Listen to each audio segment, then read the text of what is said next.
What's up everyone and welcome back to the World History Channel. Before we begin, please hit the subscribe button today. Let's get started. The insane story of Alexandre Dumas, the legendary author who had 40 mistresses. Featuring shocking duels, unexpected births, and wild romance, Alexandre Dumas's life is as thrilling and fascinating as the stories he wrote. Though he wrote a wide range of books, he is perhaps best known for two of the most adventurous, swashbuckling novels of all time: The Three Musketeers and The Count of Monte Cristo. Facts about Alexandre Dumas prove that truth is often stranger than fiction.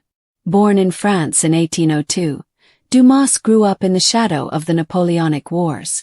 Alexandre Dumas's father was a respected French officer who was committed to the ideals of the French Revolution. Dumas spent his childhood in a historically charged period, and that sense of history would shape much of his literary life. He was known for writing epic, historically minded stories that entertained and delighted generations of readers. Though he died in 1870, his legacy lived on, and his stories provided fodder for filmmakers. An Alexandre Dumas biography, however, reveals a far more complicated, interesting, and larger-than-life figure than most people realize. Dumas lived life out loud, and he was as famous for his robust romantic life as he was for his literary success. Put simply, Alexandre Dumas was the literary bad boy of his age. He was a notorious womanizer, reputed to have had 40 mistresses. In 1840, Dumas married the actress Ida Ferrier. But his change in marital status did not mean that he suddenly practiced fidelity. Over the course of their marriage, he prolifically engaged in extramarital affairs. In fact, he is reputed to have had no less than 40 mistresses. Among his temporary lovers was the infamous Irish dancer/adventuress Lola Monte. Syphilis probably killed him. Dumas's years of philandering eventually caught up with him. At some point during his 40 affairs, he may have contracted syphilis. Though relatively common by the 19th century, syphilis was as serious as it was reviled. The disease more than likely killed him in the end, and Alexandre Dumas died on December 5, 1870. Some people claim Dumas didn't write all of his novels on his own. Though Alexandre Dumas is one of the most cherished French novelists of all time, many believe that Dumas was not the only genius behind his books. Some insist that not enough credit goes to his collaborator and possible ghostwriter Auguste Jules Maquet, among others. Scholars continue to debate how big of a role Maquet had in crafting Dumas's novels. But it is undeniable that Maquet, at the very least, helped Dumas create some of his best-loved novels. He was a huge theater nerd. Dumas didn't write novels exclusively. In fact, he first got his start writing plays. His early success in the theater world gave him the ability to branch out and publish other types of literature. Over the course of his career, he published an astounding 650 books. But he was always a theater nerd at heart. One of the many ways that Dumas spent as lavishly as he earned was by building an entire theater. This theater failed 3 years after Dumas put it together, and he had to sell his house to an American dentist to help with his debts. He had to go on the run to escape his creditors. Dumas's popularity meant that he made buckets of money with his books, and he spent it just as lavishly. After blowing all of his money on his extravagant chateau, Dumas's debts caught up with him. In 1851, he actually had to flee to Belgium to escape his pesky creditors. Though Dumas eventually returned to France, he would have money troubles his entire life. He was so successful that he blew all his money on a chateau because why not? Photo. JPEG Wikimedia Commons CC BSA 3.0. Alexandre Dumas became one of the most popular French writers in the 19th century. The fact that he was a prolific writer meant that Dumas commanded a large income. What did he do with all that money? He blew it all on a chateau, which he named after one of his most famous books, the Château de Monte Cristo. The carefully crafted estate cost Dumas around 200,000 francs, around $15 million in contemporary money. He was biracial in an absurdly racist era. Photo. Oh, Grosh Wikimedia Commons Public Domain. Alexandre Dumas's father was the illegitimate son of a count and an enslaved woman. He was thus a so-called mulatto and was known for his dark skin. Indeed, race was central to how his father was viewed in France. A dashing, celebrated general, he was known as the Black Devil. The surname Dumas even came from Alexander's enslaved grandmother, not his aristocratic grandfather. As a young man and writer, Alexandre Dumas was keenly aware of the absurdity of racial categories, and he was a critic of slavery. He even wrote a book, published as Georges, about racism. Once, when questioned about his family tree later in life, Dumas quipped, "My father was a mulatto, my grandmother was a negress, and my great-grandparents were monkeys. In short, sir, my pedigree begins where yours ends." His father was a real-life swashbuckling hero who butted heads with Napoleon.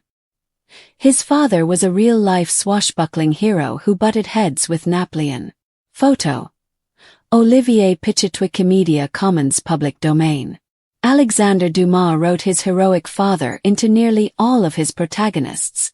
Born to a French aristocrat and an enslaved woman on the island of Saint-Domingue, Haiti, Thomas Alexandre Davy de la Pelletrie lived a life just as thrilling and fascinating as the stories his son would one day pen.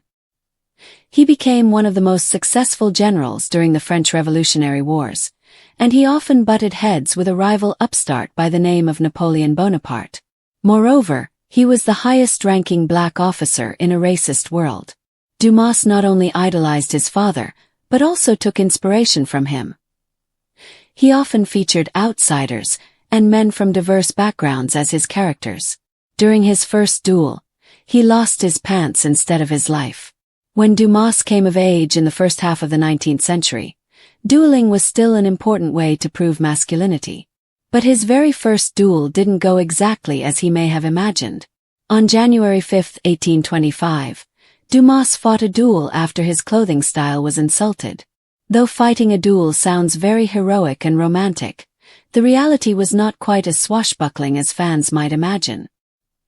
He couldn't keep his pants up, and they were literally falling down during the duel.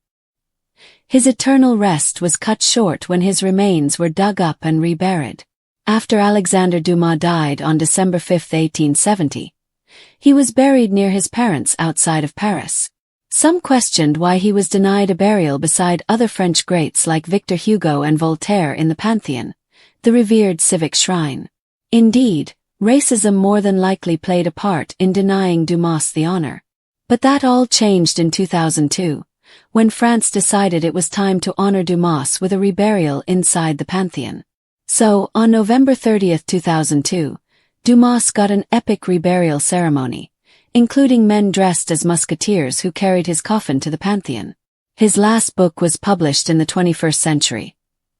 Even though he died in the 19th, death didn't stop Dumas from publishing novels. In 2005, Dumas's very last and unfinished novel was finally published in France as The Knight of Saint-Hermine. It was translated into English as The Last Cavalier. The novel is set during the Napoleonic Wars and features the epic scope that Dumas was known for. Few writers have ever lived a life as dramatic, opulent, scandalous, and joyfully chaotic as Alexandre Dumas, the towering literary titan who gave the world the Three Musketeers and the Count of Monte Cristo. Born in 1802 into a France freshly bruised by revolution and headed toward Napoleonic tyranny, Dumas was destined from the start to challenge boundaries, racial, social, and moral. While millions know his name from the swashbuckling pages of his novels, the story of Dumas's real life rivals any of his fiction. He was a biracial son of a black Haitian woman and a French nobleman, a man whose father rose to become one of the highest-ranking generals in revolutionary France, only to be betrayed and imprisoned by Napoleon himself. Dumas inherited this complex legacy of heroism and tragedy, and he transformed it into a life of artistic genius, political commentary, and personal excess that left even his contemporaries reeling. His career produced hundreds of works, spanning plays, novels, travelogues, and even cookbooks, but it was his lifestyle, defined by decadent affairs, fantastical duels, and financial catastrophes, that truly cements him as one of history's most outrageously fascinating figures.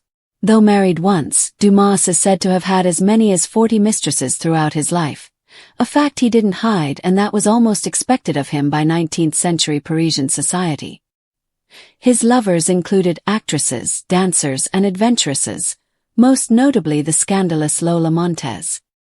He acknowledged several children, including Alexandre Dumas, who would go on to become a celebrated writer in his own right, though far more morally conservative than his father.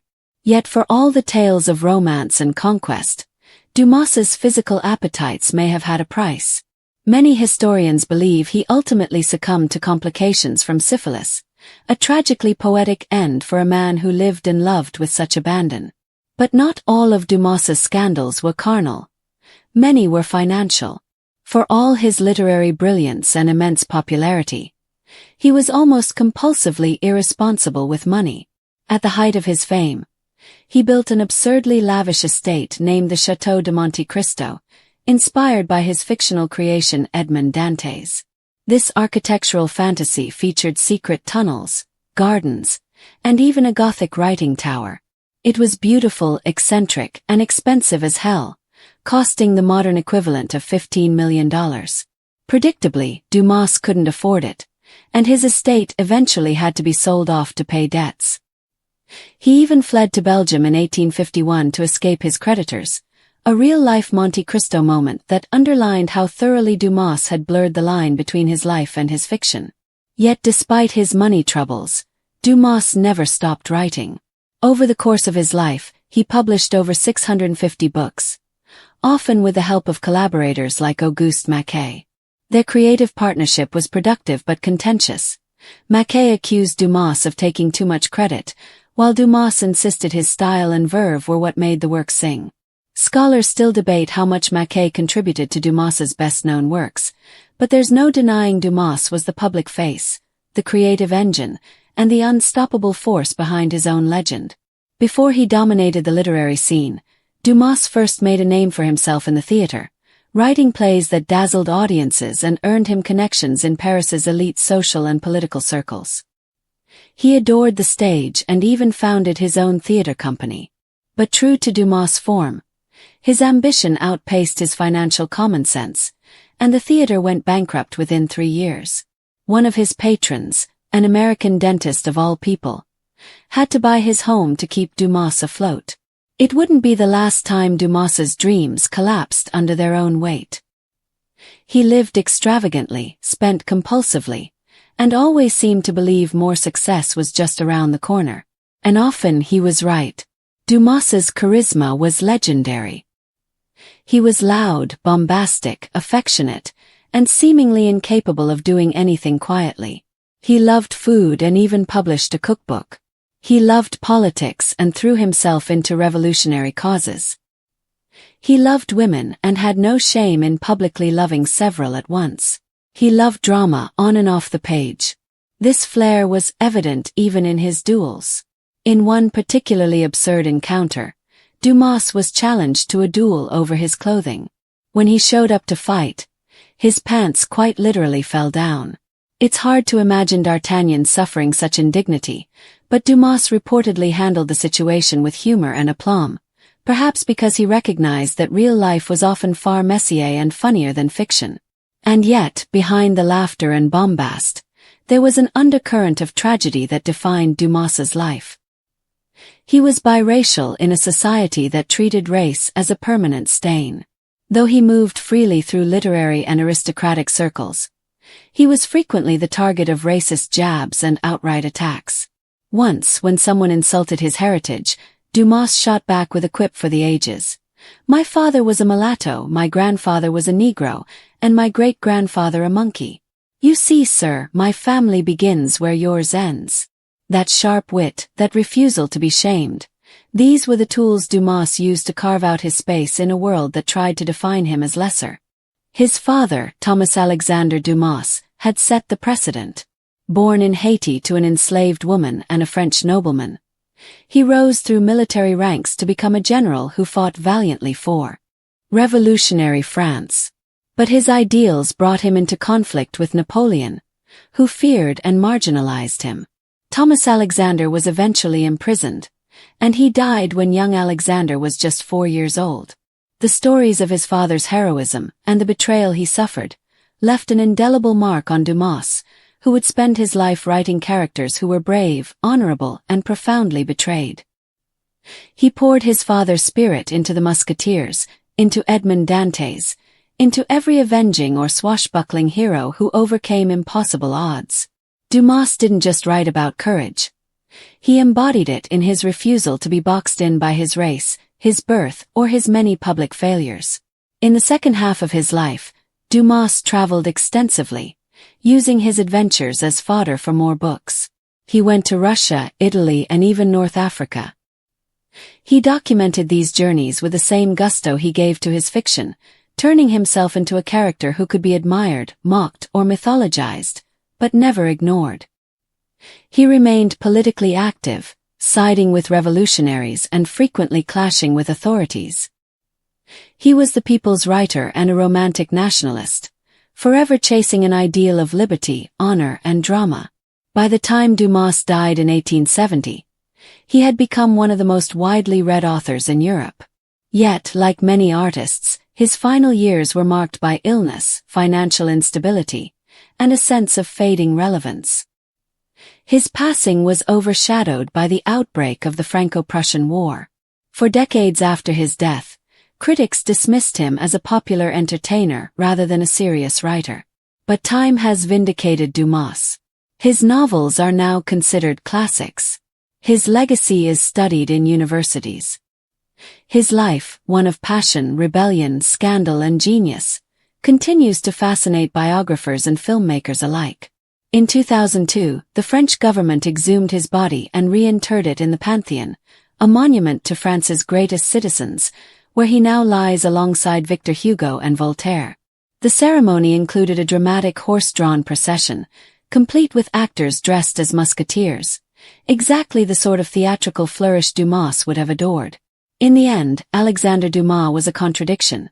A black man who became a literary legend in a racist world, a romantic idealist who caused chaos wherever he went, a man of letters who lived like a pirate, and a prodigious writer whose greatest character may have been himself. He lived every moment like it was part of one of his novels, filled with danger, wit, love, and redemption.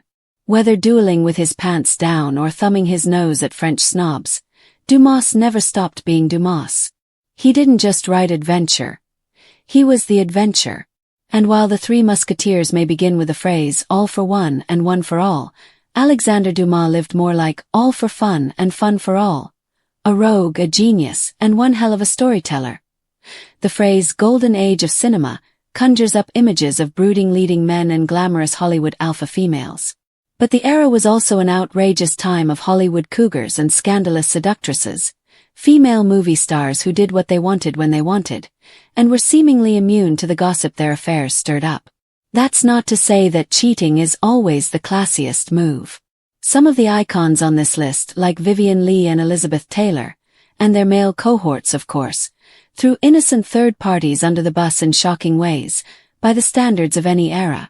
But on the other end of the spectrum, there were fabulous figures like Jane Mansfield, who kept smitten Satanist Anton Lavey on romantic tenterhooks, Lupe Velez, who deliberately courted scandal to prove a point about malevolent gossip, and Louise Brooks, who left Hollywood so that she could sleep around and drink gin in peace. Elizabeth Taylor. Elizabeth Taylor. Photo. Studio Wikimedia Commons Public Domain. Famous for her unique beauty and dramatic talents, Elizabeth Taylor was also known for being one of the most notorious seductresses in Hollywood. Her most scandalous moment came when she hooked up with singer Eddie Fisher, who was then married to her best friend Debbie Reynolds. Taylor and Fisher later wed, but ultimately divorced. Years later, Taylor apologized to Reynolds, and the two reconciled and became friends again. Throughout the course of her life, Taylor had 7 husbands, though she married the love of her life, actor Richard Burton, twice.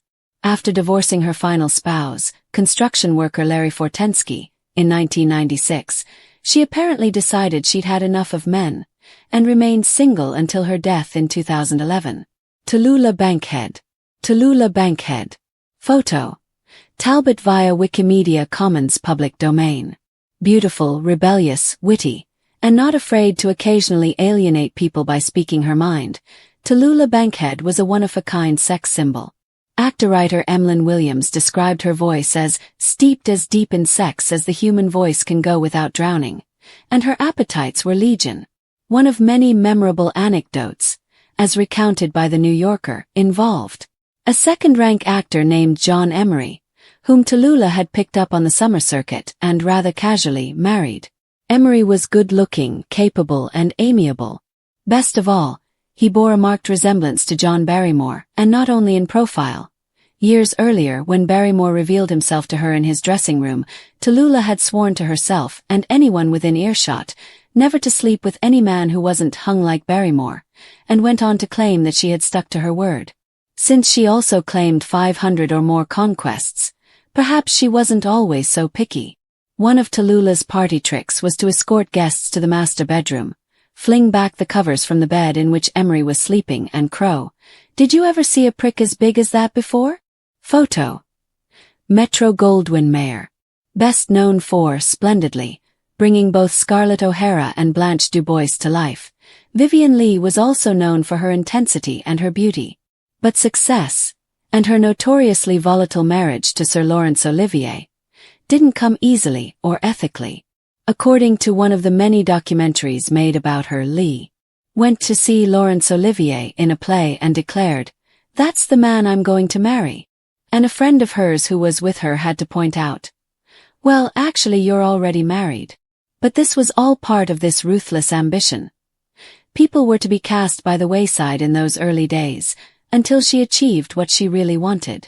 Olivier, too, was already married, but that didn't stop Leigh from following him and his wife to where they were vacationing in Capri. Leigh and Olivier hooked up, despite the fact that his spouse, actress Jill Esmond, was pregnant. The less than virtuous Olivier gave her the boot, and married Leigh soon after.